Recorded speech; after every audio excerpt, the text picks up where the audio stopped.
did you think that could potentially go foul? Aaron Boone seemed to indicate that there was some hesitation there, and that's why you didn't run hard down the line. Yeah, it was a check swing, and in that moment, really, I don't know if it was fair or foul. I don't see the ball really well, and I feel like I start run late, but I feel like I can put a little bit more effort run to the first base. Is that just frustration in that moment? Yeah, for sure. I mean, the situation we are right now, and especially that is the moment I wanna hit to help my team, and just feel like that check swing and hit the ball straight to the pitcher is not the way I wanna finish my at bat, and it is what it is.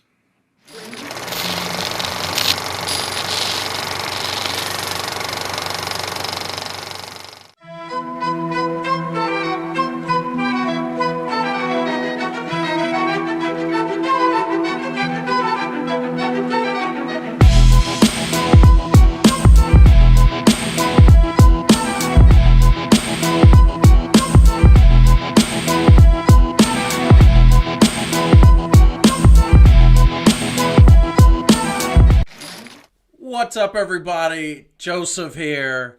It is what it is. Interesting.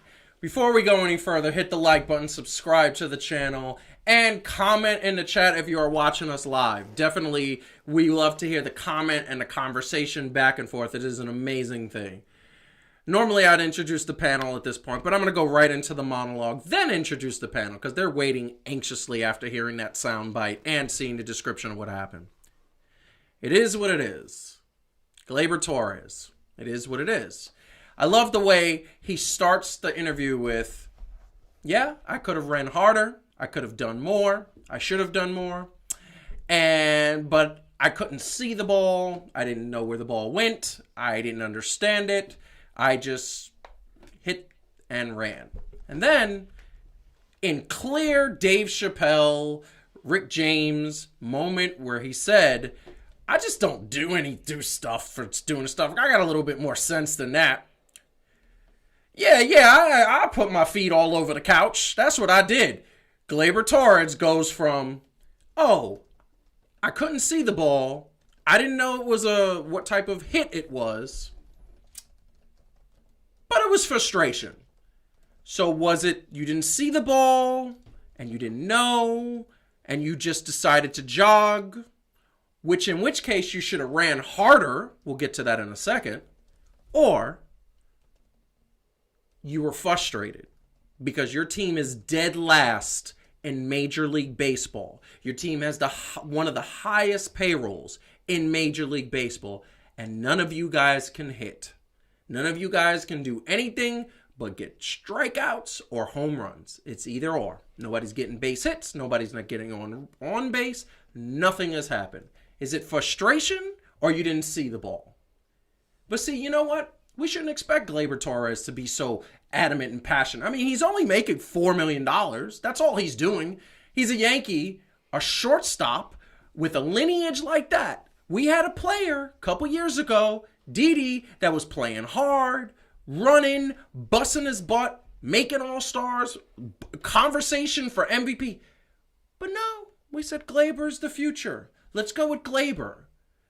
And it is what it is. You see, the thing that bothers me about this is I sit here with this Yankees jersey is that the New York Yankees are supposed to be about excellence. Their mission statement every single year, win a championship. Their mission statement is to not just make the playoffs or go deep in the playoffs. Not just make it to the World Series, to win a championship. And when's the last time we saw the Yankees win a championship? 2009. What year is it? It's 2021. That's a long time. Okay, fair. A lot of people say Yankees fans are being a little spoiled because there's our cross-time rivals and our other rivals have not won as many championships.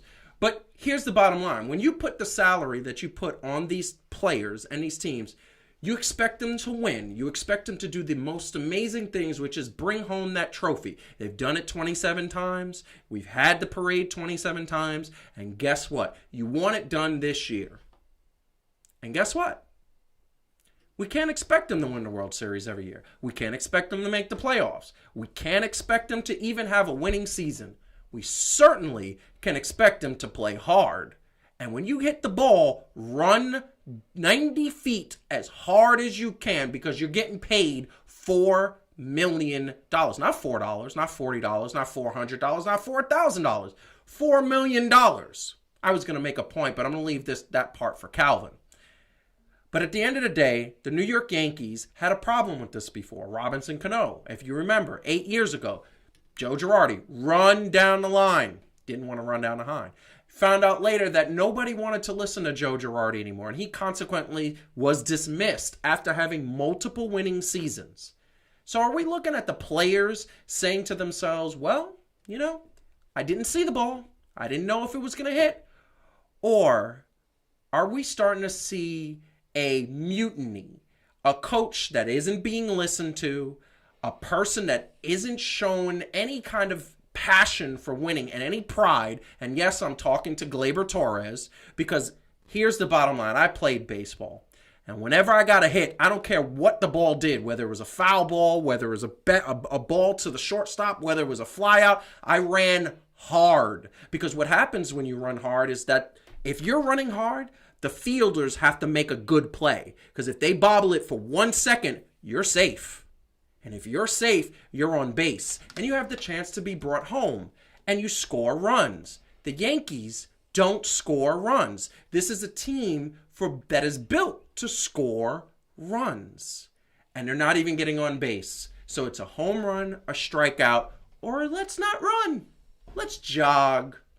And then the last point that I will bring up in this monologue is that if you're going to play, first of all, if you're going to show the young kids, hey, when you play the game of baseball, or any sport for that matter, play hard. Doesn't matter what happens, play hard. Show good sportsmanship, play hard, and give 100%. Gleyber said, it's not a big deal. It is what it is. Not a problem. He was in the lineup tonight. The Yankees, last I checked, were tied 3-3 against a very good Cleveland Indians team. And the fact of the matter is that this coach said it was okay to jog to first base by having him in the lineup.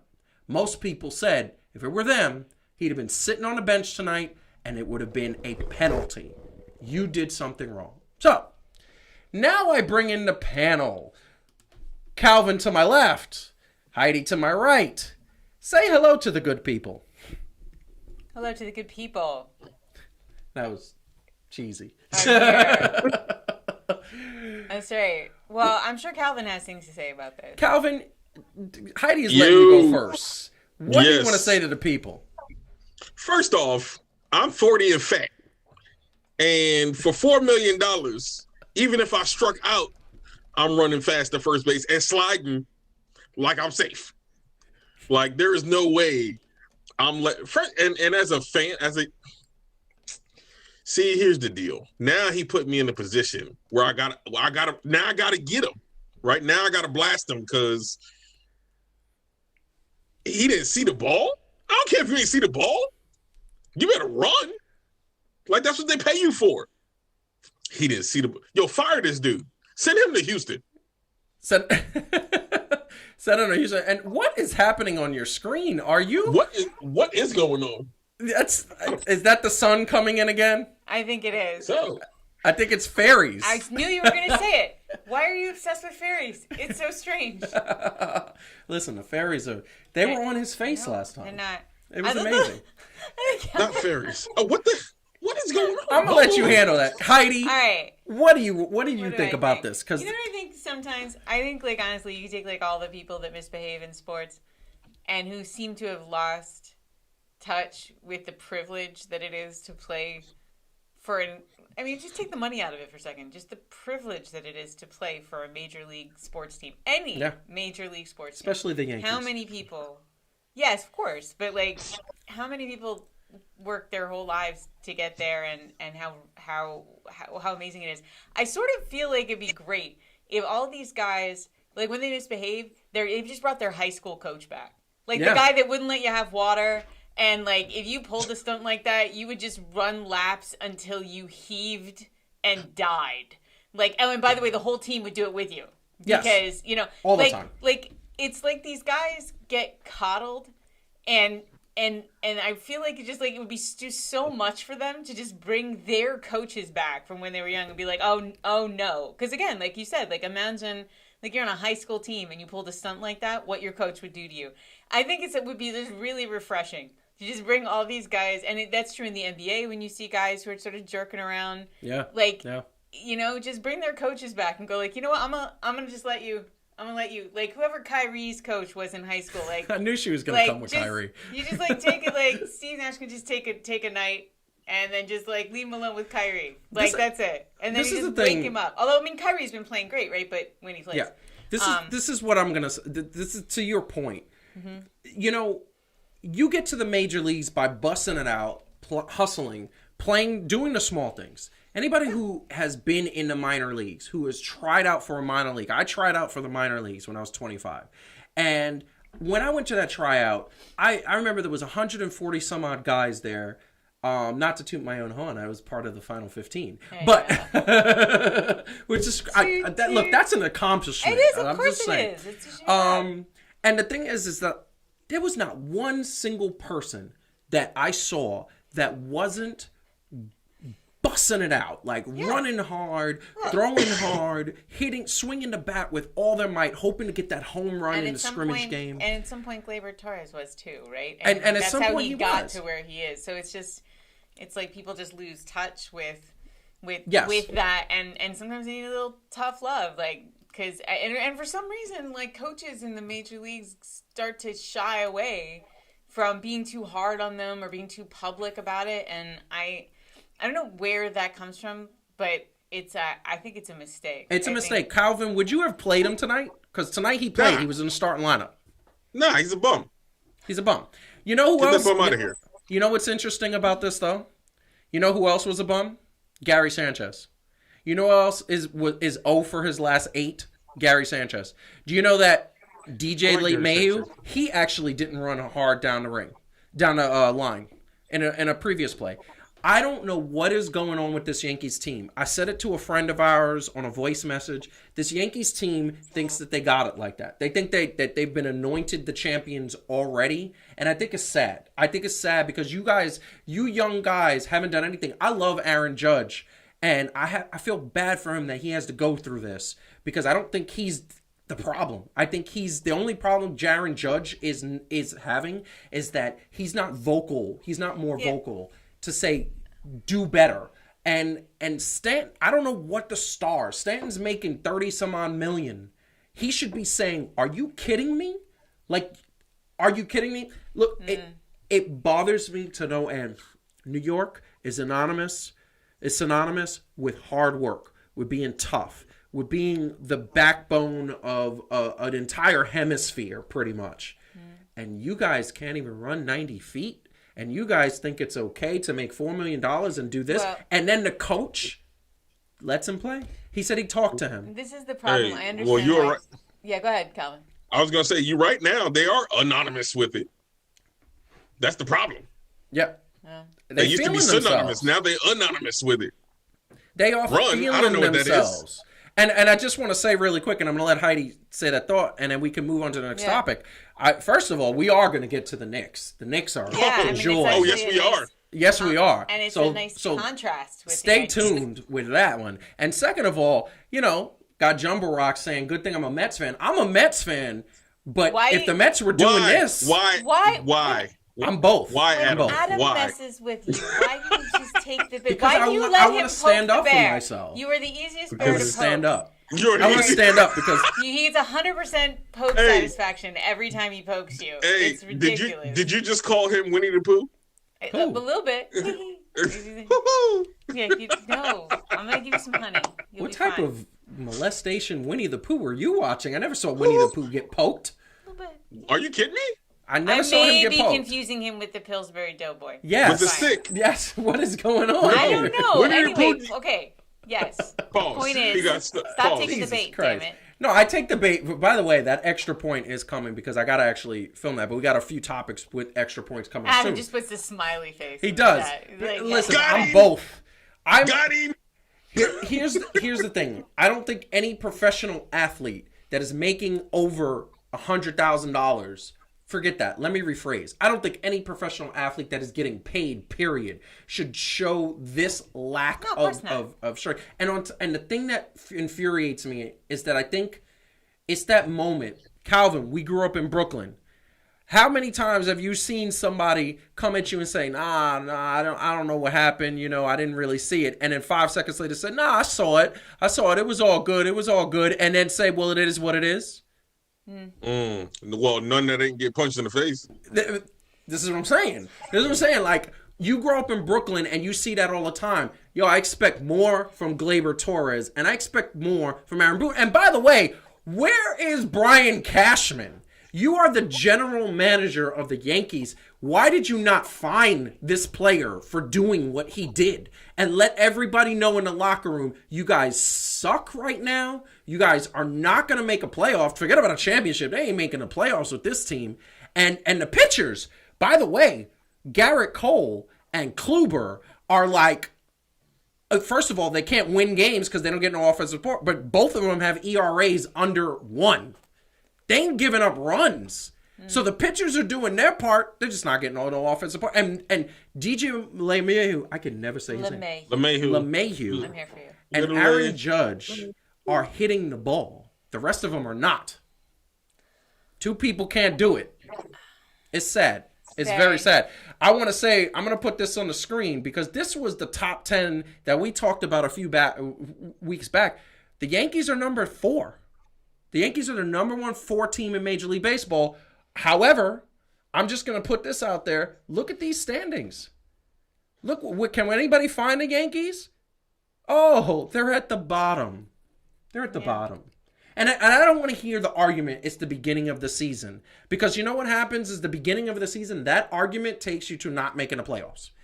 Oh, it's the beginning of the season, so we decided we could lose 10 games, and then we'll make it up later. And you never make it up. And you don't make the playoffs. And my opinion is, first of all, if they don't make the playoffs, Aaron Boone should be fired. Second of all, this team, trade Gary Sanders, get rid of Gleyber Torres, and get some new blood that actually cares about winning. That would be me. Here's the other thing I'm going to put out there, and I want to get your opinion on this. You look at these stats. Your leading batting average is 277. What? Farm team stat. Huh? Farm team stat.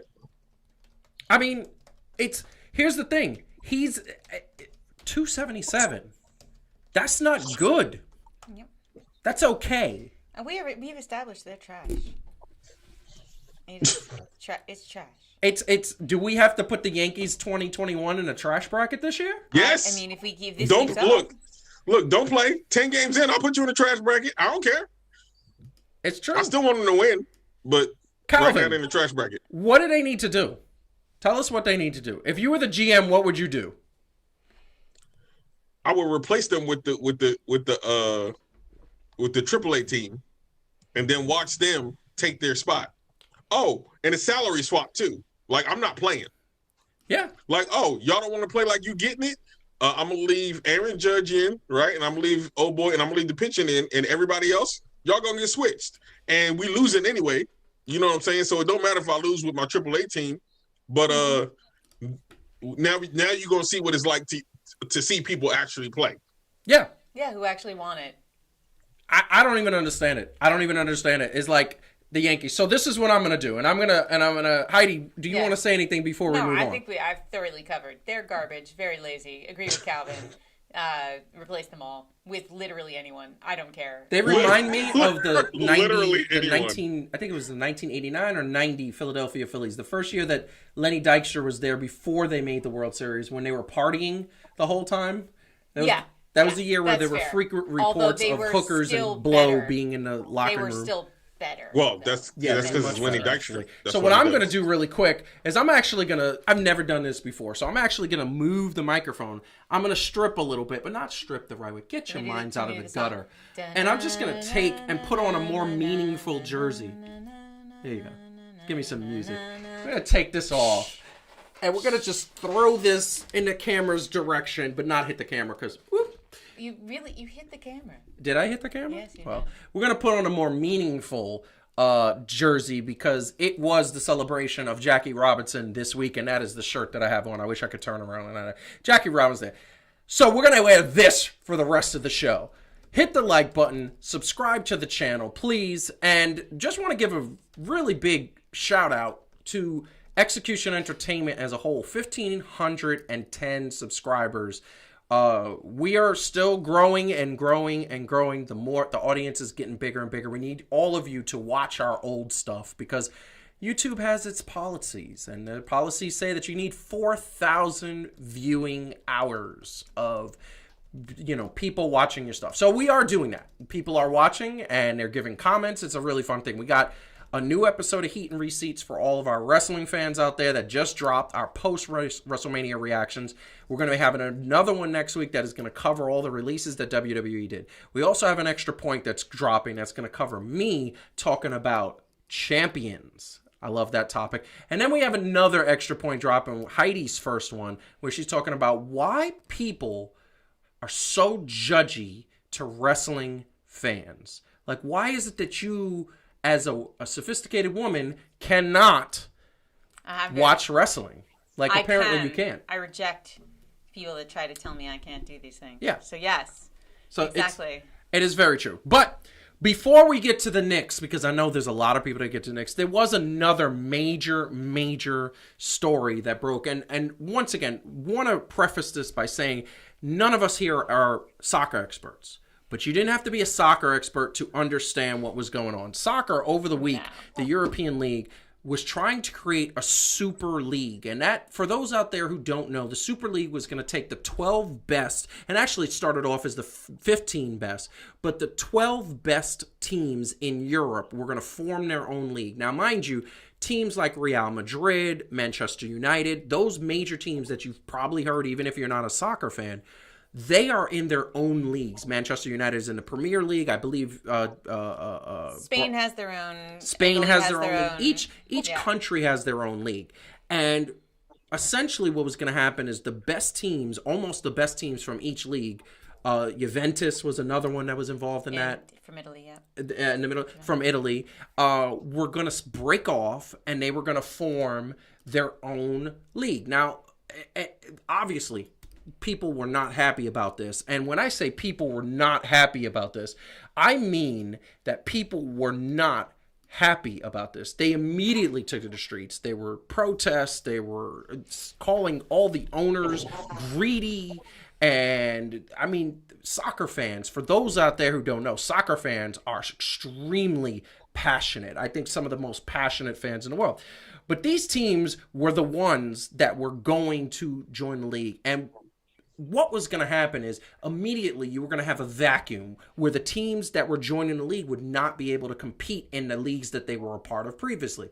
So for those out there, to give an analogy, who don't know soccer that well, it would be like NBA. It'd be like the Lakers, Celtics, Knicks, Bulls, Miami Heat. Like I'll throw the Spurs in there and a few other teams, the best 12 teams of the NBA, saying, we're not going to be a part of the NBA anymore. We're just going to go and form our own league, and we're going to call it the Basketball League or something like that. And they couldn't compete in the NBA league. Obviously, so many people were upset about this, and obviously, this was not the way it was. Now, the reason why somebody would do this, obviously, is because of money. These 12 teams, each team was set, to put this in perspective, was set to make close to $450 million per team just for leaving the leagues and starting their own leagues. Like, doing nothing else. $450 million. That's crazy. Mm-hmm. So, Heidi, I'm going to go to right. you. Let's do it. Because I Thanks, really Zach. want you to jump in here. What do you think about this? Because So, this is amazing. This is just insane. So first of all, a couple of pieces of context. The people that were involved in this, what's really particularly horrifying is that in many cases, the players had no idea. And most of the executives on the teams had no idea. In most of these instances, the people who made the decision was the team owner, and in some cases, the team president. Right. So those were the only people who actually even knew it was happening. Right. And to give you a sense of why people were so ticked off, here's who some of the owners are, in case you don't know. Manchester United is the majority owner there is Joel Glazer, who also actually owns the Tampa Bay Buccaneers, along with a bunch of other things. Chelsea is owned by a Russian oligarch. Arsenal is owned by a guy who owns a dozen other professional teams. Manchester City is owned by a member of the royal family of Abu Dhabi. So in other words, really quick, so that means regular means people. None of those people were regular people. They were just like so, and what's royalty. important to realize is that the beefs that these teams have had. Oh, and incidentally, so it was England, Spain, and Italian teams, but the main. They were really the most popular teams that were invited to be in the Superleague, and the German and French teams, Paris Saint-Germain and Bayern Munich, said no. Like, they didn't want anything to do with it. So already they kind of took a hit because they couldn't get all of them. Then what happened was, again, like, they didn't socialize this at all with anybody. They just decided that basically they're annoyed because those teams, they do. Okay, here's what's fair. Like, they are the equivalent of the Yankees. They are the equivalent of the Lakers. They are Celtics, the equivalent of the teams that generate the most revenue for the league and have the most fans. And it's the same thing I was talking about the other day with the economics of Michael Jordan, right? Michael Jordan shows up to play and they sell more tickets.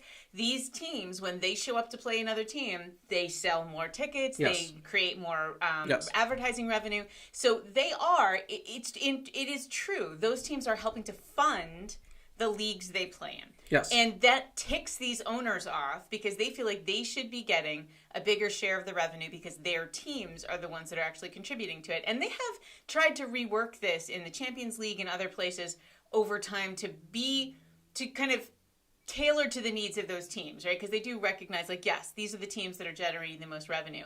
But if these teams left, part of the revolt that happened was it would absolutely shatter the leagues that they normally play in. That the amount of revenue that would be lost there, and especially a year immediately on the heels of COVID, when these teams are already all struggling a bit financially because they haven't been able to play, they would absolutely have devastated their home leagues. And that is why soccer fans from around the world went ballistic. And what was crazy is, again, you try to make the case that, and as these owners and team presidents did very poorly, that like, oh, we're doing it for the sake of soccer. Nobody bought it. Because you know what? If you were doing it for the sake of soccer, then why didn't you talk to your executives? Why didn't you talk to your players? Yeah. Why didn't you talk to your fans? The minute all three of those groups, and especially the players and the fans, found out about it, they could not have had a more negative reaction. And the players on the teams themselves were tweeting out, they were making statements. And here's the thing that's interesting. And here's the thing, and I'm going to let Calvin give it in. I want to get Calvin's opinion. They said that 3 of the coaches on the teams that were leaving, going to the Super League, and the coaches were found out through social media. Yes, they did not even tell their own people before they told the world. It's fantastic. And it was, this thing shattered within 48 hours. Yes. That within 48 hours, people were bailing, and it was a terrible, terrible idea. It was a horrible. But I'm gonna say something shocking, and then Calvin, I want you to get in on this. I don't think it was that terrible an idea. But it is. But Calvin, what do you think? Yes, it is. I'll tell you why in a minute. But go ahead, Calvin. First of all, those jerseys is fire. I think I need one of each of those jerseys. I think so too. By the way, they are the logos in soccer. For those who don't know, the logos in soccer and the design elements in soccer are dope.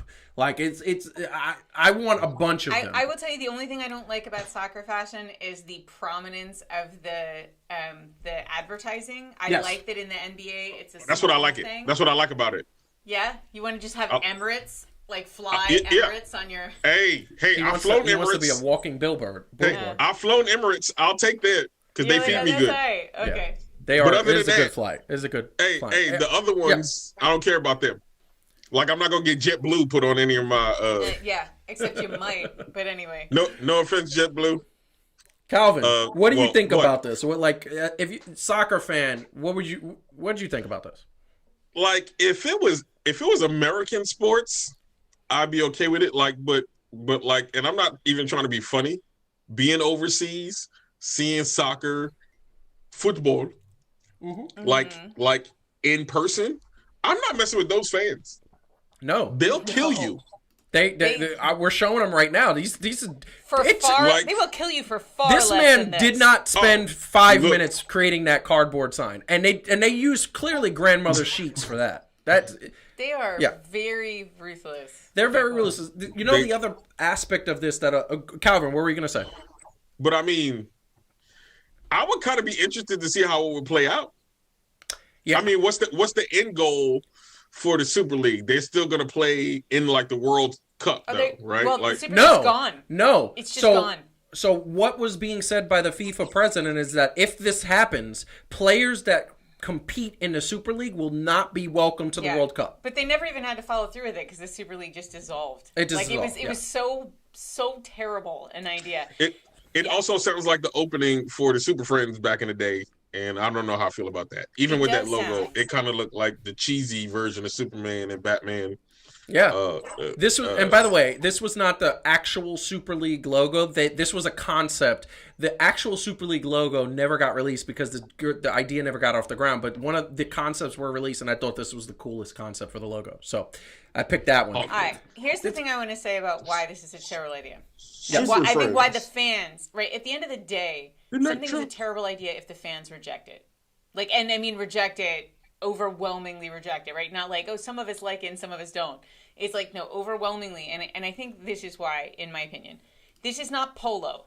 Okay, this is soccer. Soccer is the world's, globally, most democratic sport because all you need is a ball. Poor kids in every corner of the world play soccer because they can. And some of the best players in the world have come from nowhere and nobody. And it is this sport of the people in And I a love way it. that a That's lot, why a lot of of people sports love it. can't be. You just need a street and a ball And 2 garbage cans that's or it. 2 rocks. That's all you need. Yeah. Now you take a sport that's its origins. played and with that's, rocks. That's part of why people love it so much is that it's so global. It is so everywhere. Every kid, anyone can play this. And you create a Super League that will decimate all of those other teams, right? They will absolutely struggle to continue to exist without those. Mm-hmm. And you're crushing the sort of breadth of, I mean, it is the equivalent of saying, you know what we decided? And I mean, imagine it's a year where the Yankees aren't being terrible. Like, we're gonna just go with the Yankees and the Dodgers and like the Astros and like pick another team. I don't care. Like Red Sox. Why would you We're say just the gonna Astros? go do with that? 4 super teams, and all the other ones are gonna get destroyed. The right? Like Astros? okay, I'm sorry, but the point you understand. Well, I wanted a villain in this. Oh, fair. You know, okay. Okay. All right. But the point is, or you did that in the NBA, right? We're just gonna go with the Lakers and the Nets, and we're gonna just not have the other ones play anymore. No basketball fan would want that, No. right? Like nobody wants be to horrible. see less competition. Nobody Hold wants on. to see You less just- opportunity, and especially in soccer. So- Especially in soccer. This is the thing that I think is a perspective that I'm going to throw out there, and then I'm going to say what I kind of think about this. One, I think that the reason why this is becoming prominent, and they're trying to do it so bad now, is because MLS is growing. MLS is going to have 30 teams in the next like 2 to 4 years. And by the way, most successful ratings opening day this past week. Yeah, but why do you need to create a super league? You know why? Because MLS is becoming a super league. Yeah, And you know but what? And just hold play on. them. And here's the thing. And the reason why MLS is coming a super league is because what was the thing that MLS was missing? Star power in their prime. Now you got Messi, you got Ronaldo, Yeah. you got all these guys that are in their prime right now saying that they want to play in MLS now, not in 10 years. They want to play now because they are seeing the writing on the wall. They're getting paid a lot of money overseas. But the one thing that they're not getting, you take that money and quadruple it with endorsement deals. And soccer is growing in the United States. And on top of that, this is the other thing that is about to happen. Mm-hmm. They're going to create a women's professional league. And right now, the women are more exciting than the men. I've said it. In the United States, the women are more exciting than the men. And the women from other countries are going to want to come to the United States because they're going to make the most money. The United States is pushing this to happen. Now, the one thing I'm going to say, and then you guys can react to what I'm about to say, I don't think this was a bad idea. I think the execution was horrible. I think the fact that it was just 12 and not every single team on every single but that company. wasn't the point. And that was the point because it was an exclusive club. Yeah, the point, which is horrible. Calvin. Yeah. Yeah, I'm not gonna lie. I don't think Cameroon was gonna make the cut. So here's what I think. This is when I say every single. So I think that Europe should have a Super League. I think that Africa should have a Super League. I think Asia should have a Super League. Australia should have it. And I think that each continent should have a Super League. They do have opportunities to play each other. They do. They have and which is the most exciting part. One of the things I said to our friend Brian, who's a major soccer fan, is that soccer is too complicated for me to understand fully. So make it simpler. It's for like Joe. 17,000 leagues, and you gotta watch every single one to understand it. Calvin, you say your point because I want to say something. Go ahead. I mean, it not with just 12. Yeah, and the fact that they were going to have it separate probably wasn't going to work that way. Now maybe I don't even think they need to have a different league. Oh yeah, and also, I think the MLS is still get whipped up on in the world scene. Like, we still got a ways to go with that. Like, I think look, MLS. I predicted that in the next 5 to 8 years, that range, MLS is going to be just as competitive as all the other leagues because other players are going to come. It might be 10 years, but I know they're close. And one of the things that I'm noticing is that soccer is trying to hold on to that #1 global sport. And the NBA is right on their tail. Yeah. Right on their tail. Because now you got to leave because of the Knicks. Well, we're getting to that. That's the segue. Heidi, what do you want to say before we go on? The last thing I want to say about this is that I don't.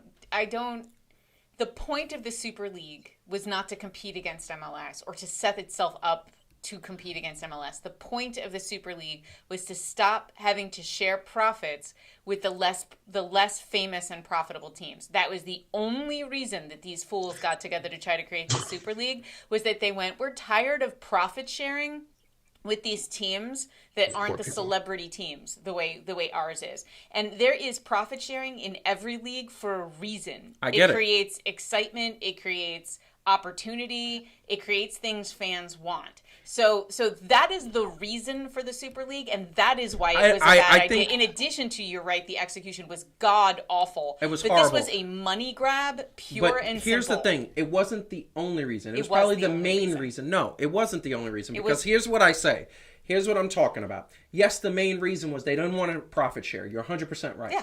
But they know other leagues are starting to raise their fame, and MLS is the best. It's now become the second best league in the world. It doesn't have the second best quality players, but in terms of the fanfare, in terms of the logos, in terms of the famous owners, in terms of the United States. I'm not disagreeing with your point about MLS, by the way. I'm just saying that's not why they did it. No. I think that is why. I think that was part of it. I don't think that they're going to say it.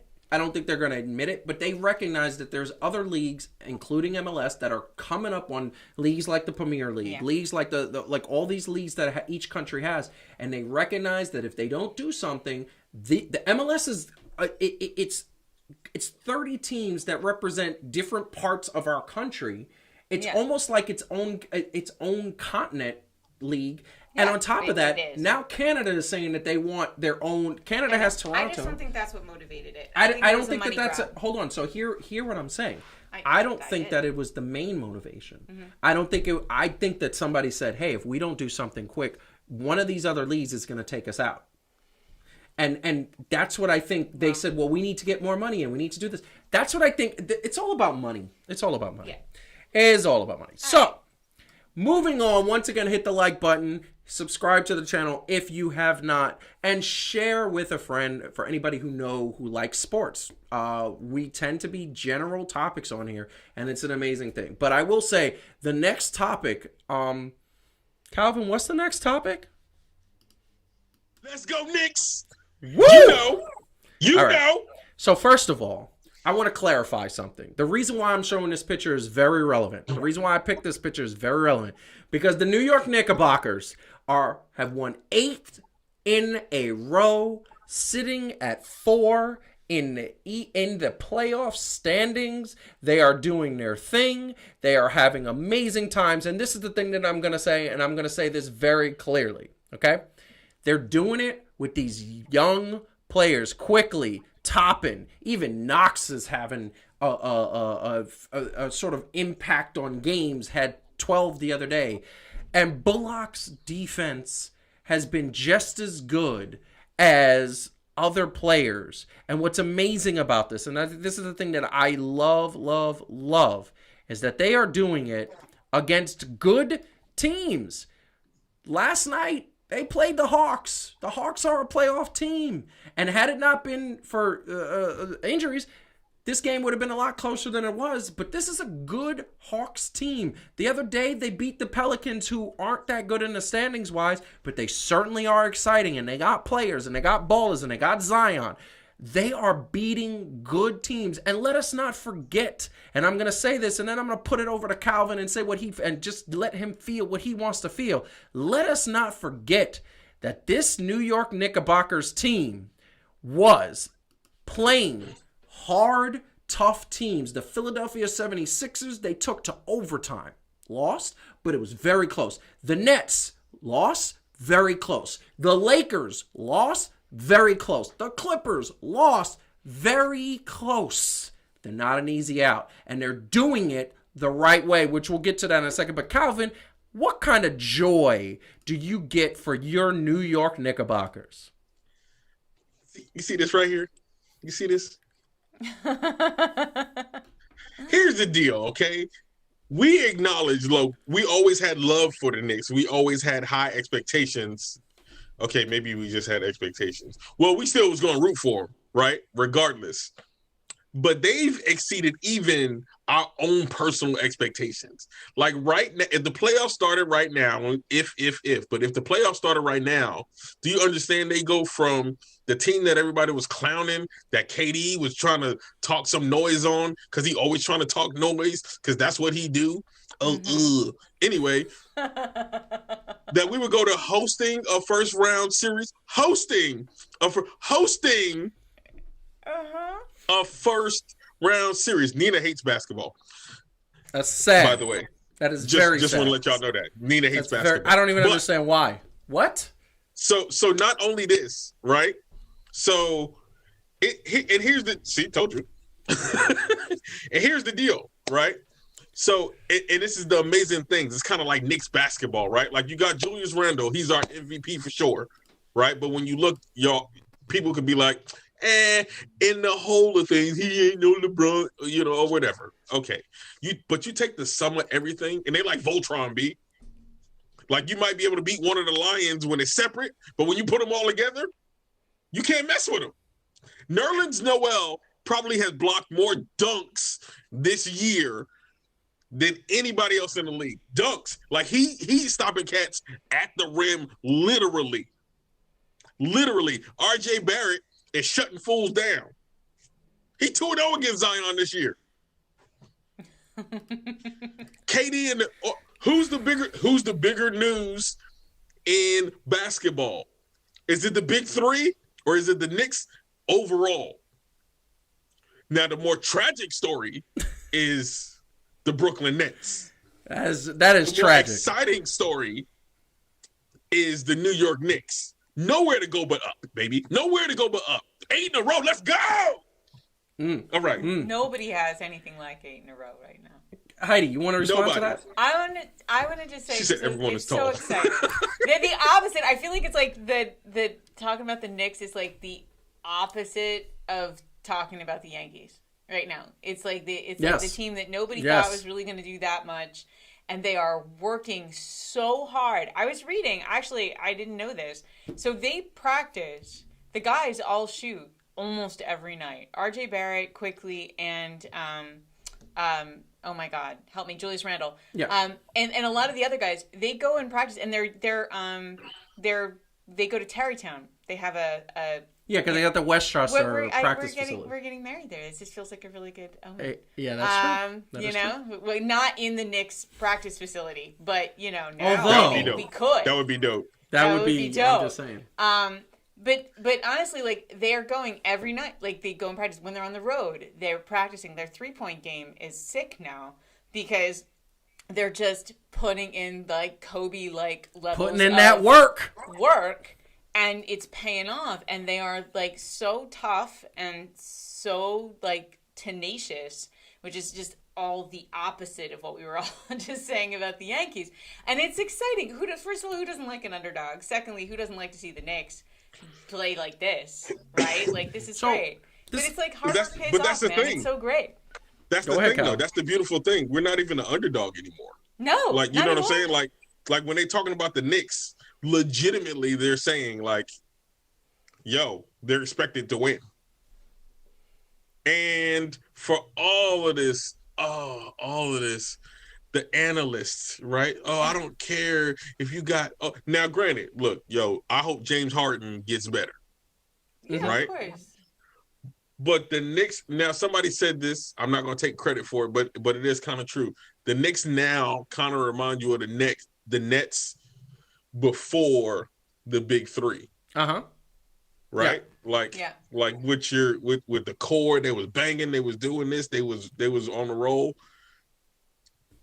Like, yeah, and we know the Knicks. We're not really saying the Knicks are going to be in the championship, but yo, if it keep on going kind of the way it do, they could actually legit maybe squeak past the second round. All right. Because if they get the 4th seed, like if they somehow did lock down the 4th seed, now they do have a tough schedule. One of the toughest left in the East. The Nets and the Knicks both have the toughest schedule left, right? And it's 12 games left. 12 games left. But if somehow they can still lock down the 4th, I mean, depending on who they get in the second round, if they roll I got to address a bunch of things. So this hold on to your hats. We're going to have some fun here. So first and foremost, no challenge, everyone is tall. That's why it is a challenge, because everyone is tall. That was Nina said that. I in the know chat. that in the no, chat. But they don't all know that. Maybe they don't see the chat. Here's the thing. When you have 6'2" guys, Steph Curry is 6'3", 6'4". He's my height. And what happens is if I go up against a 7-footer or 6'8", I'm getting blocked. So in order to be better than a 7-footer or a 6'8" guy or 6'6" guy, I need to be creative, and Steph is creative. That's why he was on a tear in April, averaging 41 points a game. Now, there's something I'm going to put out here. I'm going to put something here. I'm going to literally put up the league leaders. And I want everybody to look at this. Look at the stats of the league leaders. I want to say, what don't you see here? She said, please. We'll get to her in a second. What do you see here on this stat? What do you see on this, out of all these players, these are the NBA stat leaders at present time. Defensive leader, offensive leaders, assist leaders, blocks. What do you see? What don't you see on here? Not one of see. them is on. Not one Nick. Great. I love that. Let's take a look at the stat leaders. Where are the Knicks? Only in the most important category that matters. It's the only one that matters. Defense. Number 1 points allowed defensive leaders in the league. That means they are the best defensive team. And then when you look at the actual team sports, because this is the most important thing. You know what? Julius Randle's averaging 23.9 a game, but nobody else is over 20. But what you do have is you have 6 players in double digits. That means on any given night, 6 players can score in double digits. Here is the bottom line with this New York Knicks team. You know who they remind me of? Calvin, I'm going to go a step further. I'm going to actually make your heart have some genuine joy. Because you know who they remind me of? A team that beat a team with Shaq, Kobe, Karl Malone, Gary Payton, all in one team. It was the 2004 Detroit Pistons. The 2004 Detroit Pistons were number 1 in the league. They played as a team. They had one player over 20. That was Ben Wallace, averaging 21 a game. He also averaged 19 rebounds a game because he got all his points on offensive rebounds, whatever.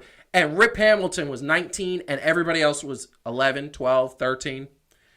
And that's what team basketball. This team reminds me so much of the Detroit Pistons of 2004. Now, hold up.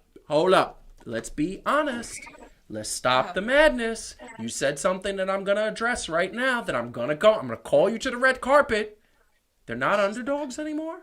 Last time I checked, they are not expected to get out of the first round. So until they get to the second round, they are still underdogs, which that is the mentality they should have. They should have that mentality. We are underdogs. It's us against the world. No, now if you listen to Tom Thibodeau, Tom Thibodeau says we're going to take it day by day. We're not going to listen to the hype and the outside chatter. So I'm not talking about the Knicks and what they're claiming. Yes. But I'm saying there are more analysts that are now moving from, like, think about last year's Knicks. Yes. If somehow they were magically dropped into any series, they'd have been like, yeah, okay, cool. Of course. No, of course. I mean, that would have been sweet. In the first game. Right? Think about how we against thought about anybody them at the beginning of the year. No, and by the way, I picked them to be in the playoffs. I said 7th or 8th seed, so I was already wrong. If they stay at the 4, I'm already wrong with the New York Knicks. One thing I'm not right, and I made a bet about this, and remember, if the Knicks play the Nets, they're getting swept. And I'm going to tell you right now, I love the Knicks, and I love where you were going. And Calvin, I understand where your point is, and I want you to reboot. I want you to come back at me. I love it. But here's the thing. What? I will. Trust me. Okay, I want you to come back. And I love where you're going with this because the New York Knicks, if you are a New York basketball fan, Devin Booker, you need to be in a New York Knicks uniform next year. If the Knicks get Devin Booker with R.J. Barrett developing where he is, Julius Randle, and and you could even have Nerlens Noel. You have them. That is a Eastern Conference Finals team guaranteed with Devin Booker. What? And quickly the way he's coming around. But this is the thing I'm going to say to you. This team plays great defense, but this team does not have a go-to guy that when the chips are on the line, you know he's going to make it. Julius Randle comes close, but every time he takes a shot, I'm not sure he's going to make it. He makes some of them. He misses others. And this is the problem that the Knicks have at this moment, is that teams, all they got to do is double and triple team Julius Randle, because Julius Randle at this particular point, he is the offense. He is the Luka. He is the Magic Johnson. He is the guy running the offense. And without Julius Randle, this team doesn't go far. And until they get that identity at the other players, and by the way, Derrick Rose is starting to fill that quickly, is starting to get that. Barrett is starting to get that. If they don't get this by the playoffs, they are going to win the first round. And in that second round, they're going to go up against a Nets team or a 76ers team or a Miami Heat team that has their identity, and they're going to get swept. They're going to get swept. Okay, I think you have it backwards in your analysis of New York teams. Okay. So let me help set you straight. The Knicks have their front runner, Julius Randle. Yes. R.J. Barrett is steadily improving. Okay, even in the game, it wasn't yesterday's game, the game before. Yes. Right? So not the Hawks, it was the Pelicans, right? Overtime win, right? Julius Randle realized, I ain't got it. So what did he do? Set up my man R.J. Barrett, who was hot. Yes. Set up Reggie Bullock, who was in the corner hitting the shots that he was hitting. And here's the deal.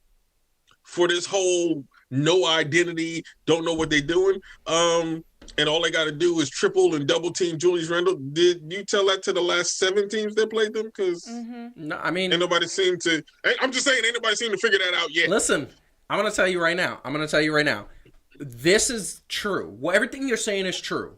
And I hope that it continues. It would do my heart – nothing but joy to see Nets versus Knicks in the Eastern Conference Finals. I wish it could be the finals, but the format is not set up that way. It would do my heart so much joy. And if I lose that bet and it goes to a Game 7, only thing that would make me sad is that you're not coming to live here permanently. But if they get swept, Remember, still Adam is going to Okay. come here to live, and he said he would pay your first 3 months. We have to say that But over now- and over and over again. but Because so he's so here's- generous. He's a good guy. He's a good Now guy. here's the question I have for you. Here's the question I have for you. Outside of the past history of the Knicks, which all of that was not this current team, Yes. right? This current team counts for last year and this year. Yes.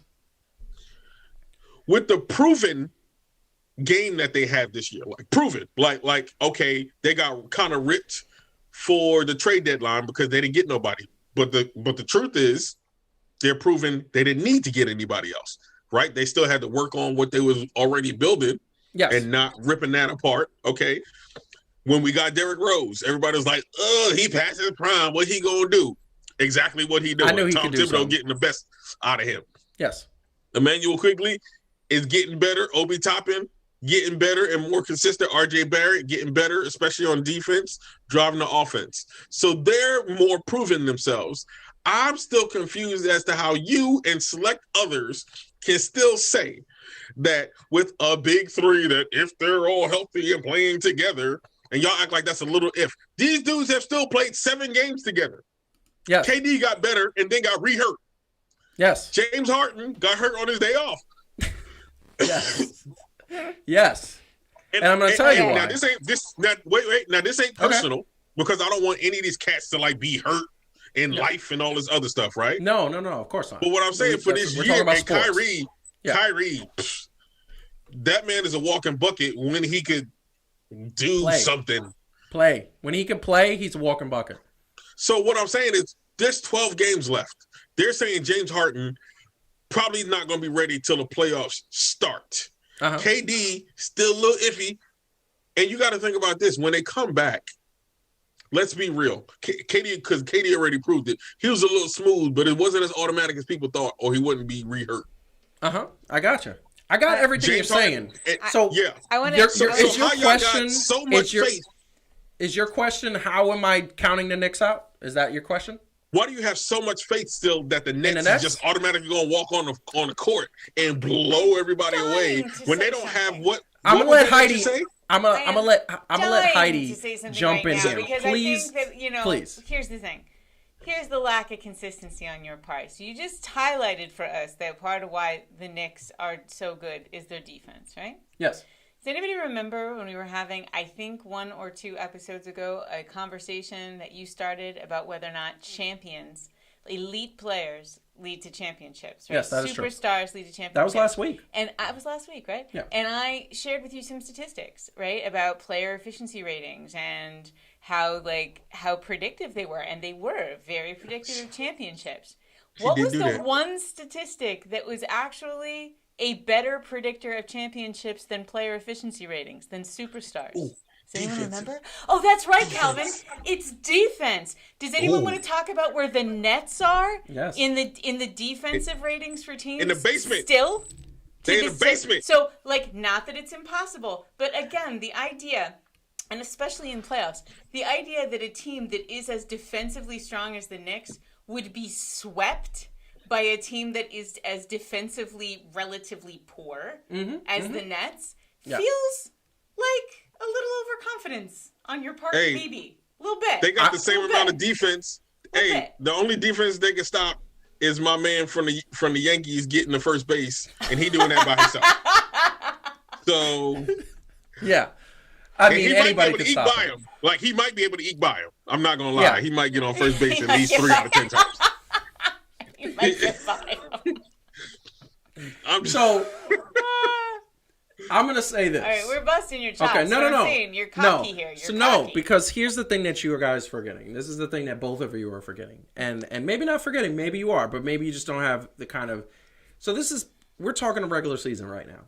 Playoff basketball is a lot different, and what I'm gonna say is that the thing that I am very worried about when it comes to this Knicks team, it is not because of the resolve of Tom Thibodeau or Derrick Rose or Julius Randle. They have been there. The rest of this team has not.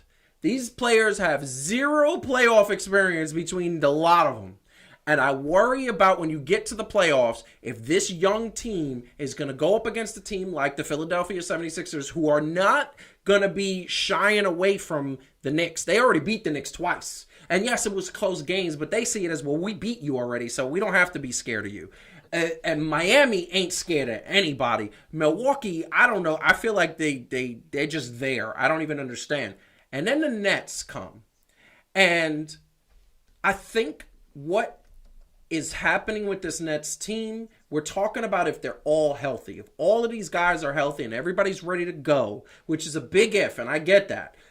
The fact of the matter is that there is a chip on Kyrie's shoulders. There's a chip on Kevin Durant's shoulders. There's a chip on James Harden's shoulders. There's a chip on Blake's shoulders, on all of these Nets' shoulders. And the one thing I do realize is that they are veterans. They've been there before. Blake has been in the playoffs. Harden has been in the playoffs. KD's won championships. Kyrie's won championships. And here's the thing. The one thing that I do believe is that the Nets are going to step up when it comes to the playoffs. And why do I believe that? Because veterans and pride show. Now, if they beat the Knicks swept, it's not going to be a blowout every game. It's going to be 98, 97, 96, 95. It's going to be close. But what happens when you have close games? Superstars step up, and that's the X factor. And you have a guy who on a drop of a dime could drop 25 if he wants to, as long as he's healthy, in Kevin Durant. You have a guy who does things that are just amazing. Now, one thing I'm going to say this is that, once again, it would do me nothing but joy to see this Knicks team get to the Eastern Conference Finals, play the Brooklyn Nets, because that's the first time they would play them, because if they keep the 4 seed and the Nets stay in the 2nd seed, unfortunately, the way it is, they'll be 2 at the bottom, and then they'll have to come to the Eastern Conference Finals. If that happens, I will be so happy. And if the Knicks actually beat the Nets and made it to the finals, I'd be amazingly happy. I'm a Knicks fan. I'm mad at them, but that anger is starting to diminish. Go ahead. While it's valid points, I will say this: the chips on 2 of those players' shoulders, Kevin Durant and Kyrie Irving, they put them there. Yes. They put them on their own shoulders, but they're not Michael Jordan. They don't Except, have that. No. I don't agree with that. You know, so maybe Kyrie did a little bit. Kevin Durant's chip comes from everybody saying LeBron's the best. Kawhi is the best. And you don't think Julius Randle has a chip that is related to my team is trash and nobody's taking me seriously and how hard these guys are working? Of course they do. But here's the thing. Got a chip. No. These young players, they don't have a chip. Yeah, they're hungry. These young players are going to get to the playoffs and be happy to be there. I don't think nobody expected that. Happy to be I think so. Kevin Durant is sensitive. He is. When it comes to actual interactions with people on social media, he's kind of a sissy. He is a kind of sissy. A big tall one too. You know what's amazing? And if he saw this, he would come at me and tell me I was a nobody and that he rich and all this other stuff. But guess what, Playboy? I don't care. I really Calvin's don't. arguing with himself. I know. Well, he's arguing with hypothetical Kevin Durant. Yeah, hypothetically, if you saw this, like, you are kind of soft. I will say in that regard. This is not an argument against what you said, but it is just sort of funny to me that every time now, this far into the season, we say, assuming they're all healthy and they're all playing, it's starting to feel like a game of 2K where you just like put like 3 players who never play together. Like it's a fit. Like they're not a team. They have not played together. And it's not like you can't make me believe yet that all 3 of them are showing up for the playoffs. I'm sorry, like it's just like I mean, if it happens, great. But I'm starting to get like, when is it going to happen? When is the best ability is availability. Everybody always says that, right? It's true. It really is. It's very true. But this is the thing I'm going to say, and then we got to move on. We really got to get this last topic in. Here's the thing that I want to say very quickly. It's going to be an amazing playoffs for New York City as a whole, and I'm looking forward to it. But this is what I will tell you. I will tell you that the Knicks got question marks. The Nets got question marks. Yeah. I want to say that both teams, but you know what I find interesting? The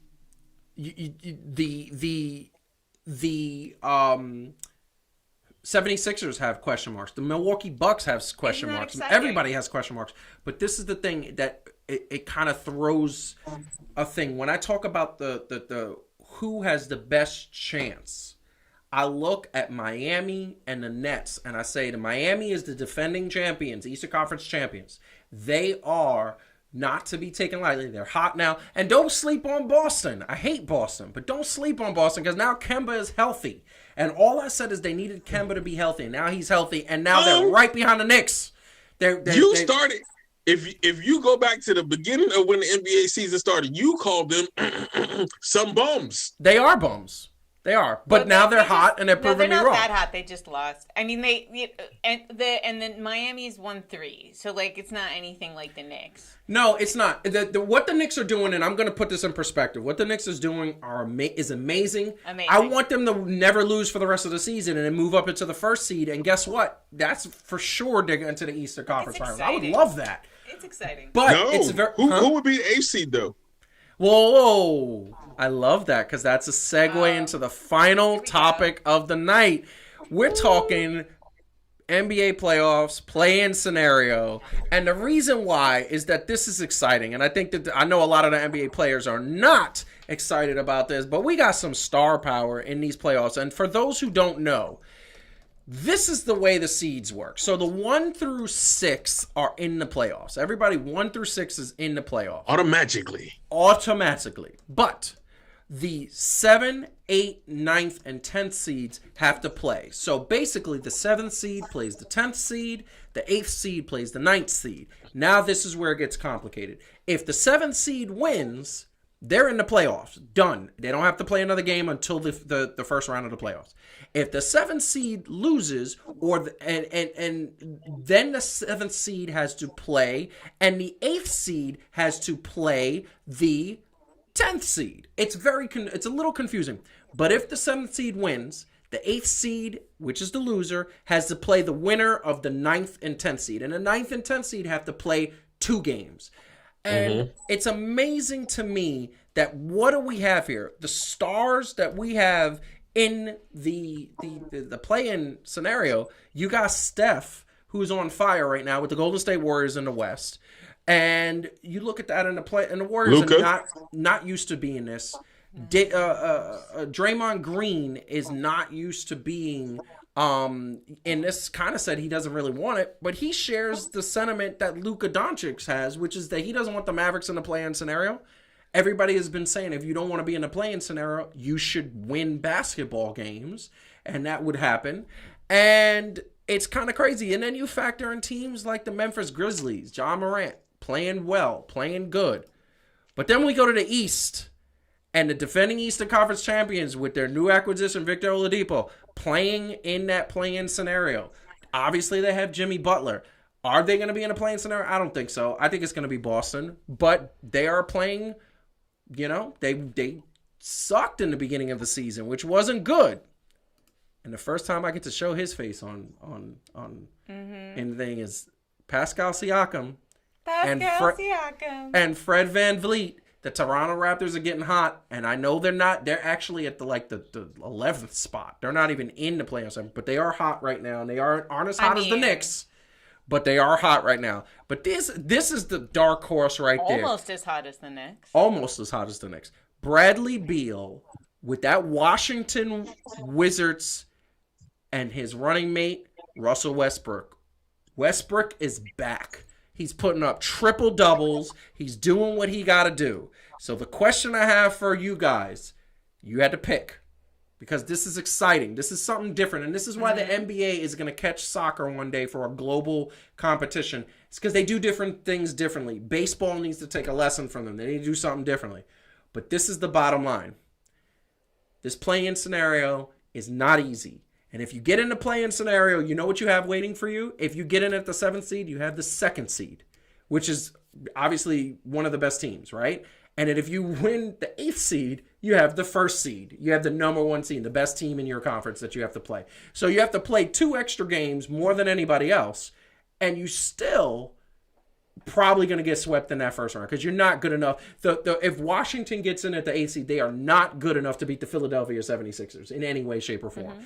And then if the Warriors get in at the 8th seed, they are not good enough to beat the Utah Jazz. And the 7th seed is not good enough to beat whether it's the Clippers, the Denver Nuggets, or the Los Angeles Lakers. Here's the bottom line. Out of all this team, because you're looking at these teams, these players, right now we got the East play-ins. Right now you got Miami, Charlotte, Indiana, Wizards. Heidi, I'm going to ask you first. Who wins East? that? Pick a 7th and 8th seed.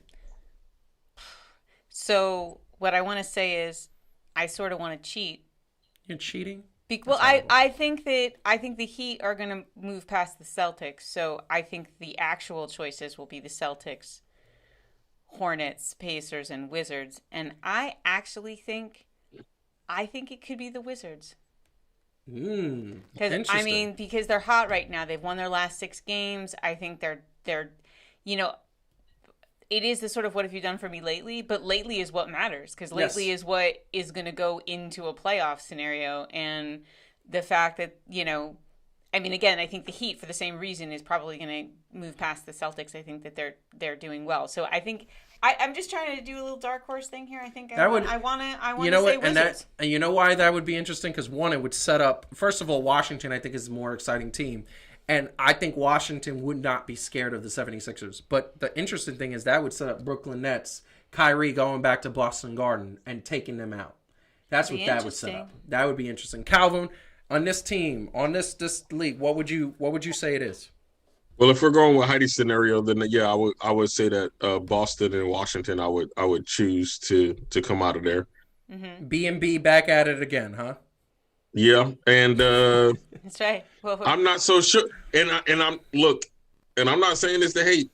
I'm not sure that if in the first round they don't have the right 2 combination of people, especially if they just coming up off an injury and not necessarily on playing time. That is going to be such a foregone conclusion that the Nets would beat the Celtics.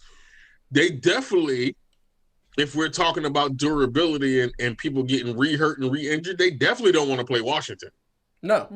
Definitely don't want to play Washington. No, you do not. No, you want to. Can you honestly imagine Russell Westbrook beating Kevin Durant? I think I also just want to see that. Look, especially because Kevin Durant threw that little bit of shade on that interview when they asked him who was his 5 greatest teammates. And he said, Steph, Clay, James Harden, Kyrie. And then he said, paused and said, Serge Ibaka at first. And then dude was like, what about Russell Westbrook? He was like, oh, I'm tripping. Nah, Russ. Yeah. So he wasn't tripping. Yeah. He wasn't doing that. Now we'll go to the West because this is the West. The West is a little bit more clear because really nobody.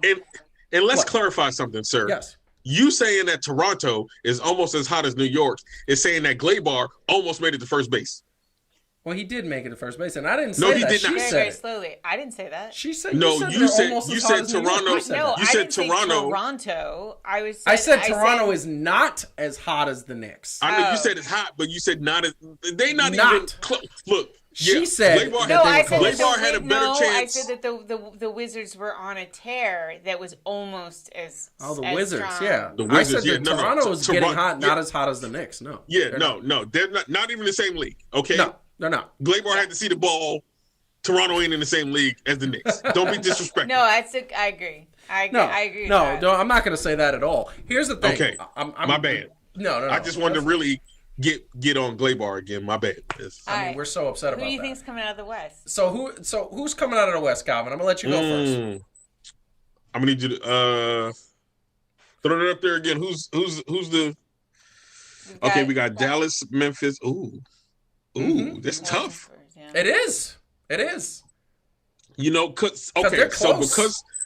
we're talking about 2 games, right? And Memphis was there last year, but they ran into Dame time. That was not fair. I'm gonna go. Okay, I'm gonna lock down that. All right. You know what? I'm gonna say if it looked like this, because 7 would have to play who? 9. 7 would have to play 2. No, No, I'm saying in talking the- about in the the play. in the play-ons, 7 would have to play 8, Eight. and 9 would have to play 10. Excuse me. Stop. I'm wrong. 7 plays 10, and 8 plays 9. So Mavericks have to play the Spurs. I think that. Damn. Mm-hmm. Okay, I think that the Mavericks could probably pull it off. Mm-hmm. Although they so iffy, like they get on my nerves. But it is still with the And Warriors. see, I know. I would say that Memphis would beat the Golden State Warriors. Ooh, interesting. I know Steph is on the tear, but that boy Interesting. John Morant and the whole team, they some dogs. But do you think the Mavs would beat the Warriors? No, Right. So you think the Warriors would? No. No. Okay. I think the Warriors would beat the you don't have Mavericks. to. So here's the thing. The Mavericks would play the Spurs. And I'm going to tell you right now, the Mavericks are beating the Spurs. Oh, yeah. And then the Mavericks would own the 7th seed. That would be a lock. The Memphis and Golden State, the winner of that would play the Spurs. I mean, of the loser of that game. Oh, that's the Warriors. So, and to me, I don't understand how you could I put did not. Memphis in the same league as the Warriors. The Warriors are going to stomp Memphis. They're going to stomp Memphis. I mean, I think they're going to stop. I think that with that team playing the way they're playing now, they're starting to gel. Wiggins is starting to get he's starting to understand the offense. know. The Warriors are going to be something in the playoffs. I don't know. I mean, I don't. We talking. I love Well, we're Steph, talking but, about two honestly, games. they keep losing. And then here's the thing I'm gonna go Mavericks Warriors. Yeah, Plain and simple. Me too. Plain and simple. Mavericks Warriors. This is the thing I wonder though. Are the Mavericks gonna overtake the Portland Trailblazers? And I think that's No. a possibility. I Nope. think it's a possibility because Nope. No. you know why? I love Luka, but they are too. Look, Dame is injured. I had them Dame is injured. go. Oh shit! I forgot about that. He's injured. He hasn't played in 2 games. And they're saying it's going to be another 3 or 4. And they only got 12 games left. Portland's going to be in that play-in. I don't have much. First of all, don't nobody want to see Portland in the play-ins. Sorry, No. if Dame come back, but no. I don't have enough faith in Dallas. It's not even about Portland at this point. I don't have as much faith in Dallas because Luka's been balling, but they still like kind of fall apart at the end of games. Kristaps, look, I'd be so mad if he was on the Knicks. If he was on the Knicks still right now, I don't even know what to say about Tingus. Tingus Pingus. It's Tingus Pingus. That's what I said. I said I don't know what to say about Tingus. I'm not calling him Pingus. This is what I will tell you about this. The Mavericks are getting it together. They have a flow. I think Portland is going to fall back. I think Portland is actually going to be the 7th seed. I think that Golden State is going to be the 8th seed. The Spurs, as much as I love the Spurs and Craig Popovich, the Spurs and Memphis are going to be out of this. I just want to say big ups. Can we please give a big ups? Do you notice something that's happening at the top? First of all, Utah is without Donovan Mitchell, and they're 6-4 in the last 10. Phoenix is 8-2. The consistency that has been shown by Phoenix all year is amazing. And then look at those Clippers without Kawhi Leonard. It is Paul George's team for the last 4 games, and they are 9-1, rising those ranks. And by the way, let us not forget that Rajon Rondo has seamlessly come right into the offense because he knows Tyronn Lue's offense. I just want to say give big ups to the Clippers. I wish I would have picked Clippers versus Nets. Unfortunately, I picked Mavericks versus Nets, and I have to stick with that at the beginning of the season. So, do you agree with the assessment, Heidi? Well, I just want to say, actually, Dame is back, and last night he knocked Jason Kidd off the top 10 career-made three-pointer list. Yes, he did. Yes. So he's back. So I'm with Calvin. He's there. I think that they'll be fine. Okay. Yeah. All right. And I think that as long as Dame plays, they'll be fine. So it's And Mavericks and Warriors for It's you. Mavericks. Yeah, I agree. I agree with both of you. Very nice. We're all in agreement. I wanted to get that because Yay. that is going to be exciting. I don't think anybody understands that what basketball has done with the playoff scenario. They've changed it. They've totally changed the game for what their playoff scenario. I know some of the players don't like it. It is not I just love that. it. it's not just that they're stopping teams from purposefully tanking. Yes, which was and horrible. throwing the game off, Which was horrible. It was and so messing up disgusting. my regular season. Yeah. No, I don't like any of that. So, I want to say, so we could conclude by this show, because we do got to wrap up here, but we could conclude by this show, Gleyber Torres is lazy and a bum. Yes. Bum. The Always money. Superleague sucked. And the Knicks are the hardest working team in basketball. And no, wait, save the best for last. The Super League was a bad idea, Terrible executed idea. poorly, but although I did say it was a good idea, general consensus was a bad idea, executed poorly.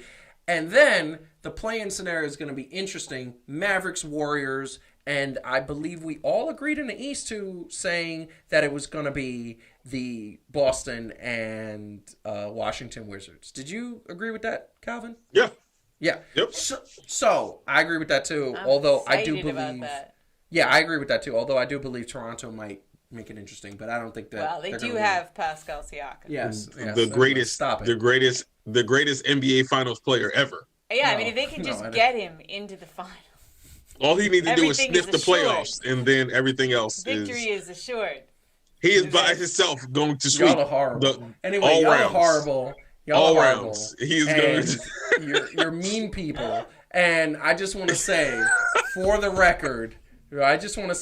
record, the Knicks are back. Contrary to Shaq's definition of being back. Because Shaq's definition of the Knicks being back is they have to get out of the first round. So, Well, They're going to be back then. It is what it is. it is what it is, but I think they're back now. I think they established a winning culture. I think people are going to want to come and play with. The one thing that I did forget to mention that I think the Knicks is a concern is that everybody says on Tom Thibodeau's team, by the time they get to the playoffs, they're a little exhausted. The only thing I'll say is that there's young players, so that could actually work in their favor. So, Heidi, I'm going to let you go first today. What do you want to say to the people? I want to say to the people, God, basketball is so great. I just want to say basketball is so, so, so great. I just am very happy to have it in my life. And if you don't have enough basketball in your life, Nina, you need to talk give to it Nina. a shot, honey. You gotta. It's just so much fun. I think we and need to take- honestly very pleasant to watch. I think we need to take Nina to a game. Saying. That's what I think Like we need there's to do. there's We worse need to things take you Nina could, to a there's game. worse things you could look at for a while than Calvin, these when guys you're out in doing New their York, thing. when you're here in New York, you think we should go to a game with Nina? Yeah. Yeah, we need Definitely. to. As we could go to a Nets game and watch them in the playoffs. Yeah. No, it's so good. So good. You go to so Nets yes, if you want to see the other dudes. if you want to see KD and them in street clothes, you can go to That's the right. Nets. You want to see what was it? Katie was on a workout bike the other day. He Yeah. was actually on like a stationary bicycle. I'm like, bro, why don't you just bring a massage table next time? And like, he's just getting massaged. Well, they do while that he's to on- get warm. Yo, I thought think he he's was going to gonna be play. doing an autograph great. signing. Yeah. I think he's going to be doing an autograph signing on Atlantic Avenue also, There you go. because he got to do something with his time. I just want to know, if the Nets win the championship, are Dude, you going to celebrate I that? want somebody to do a Huh? whole. Or if the Nets win the Begrudgingly. championship, Of course. are you going to celebrate it? You're from Begrudgingly, Brooklyn. okay? Of course he is. By the way, I want somebody to do a whole series of like Photoshop things of KD doing other stuff, like KD sitting like courtside playing Sudoku. You know, like I think that would be like the best thing ever. Like, what is KD doing? Like so many things. He's making a souffle. Like a little, That's great. So Calvin, yeah. what do you want to say to the people? Well, I'm a echo the sentiment. Basketball is amazing. This has nothing to do with the actual fan-to-fan show, but some people in the WWE are trash. Yeah. So We're y'all going to should talk about remember that that, on the next okay? Heat and Receipts. Yeah. That is gonna And be- and honestly, yo, thank y'all so much. 1,500 subscribers. Yeah. Like, I'm not gonna lie.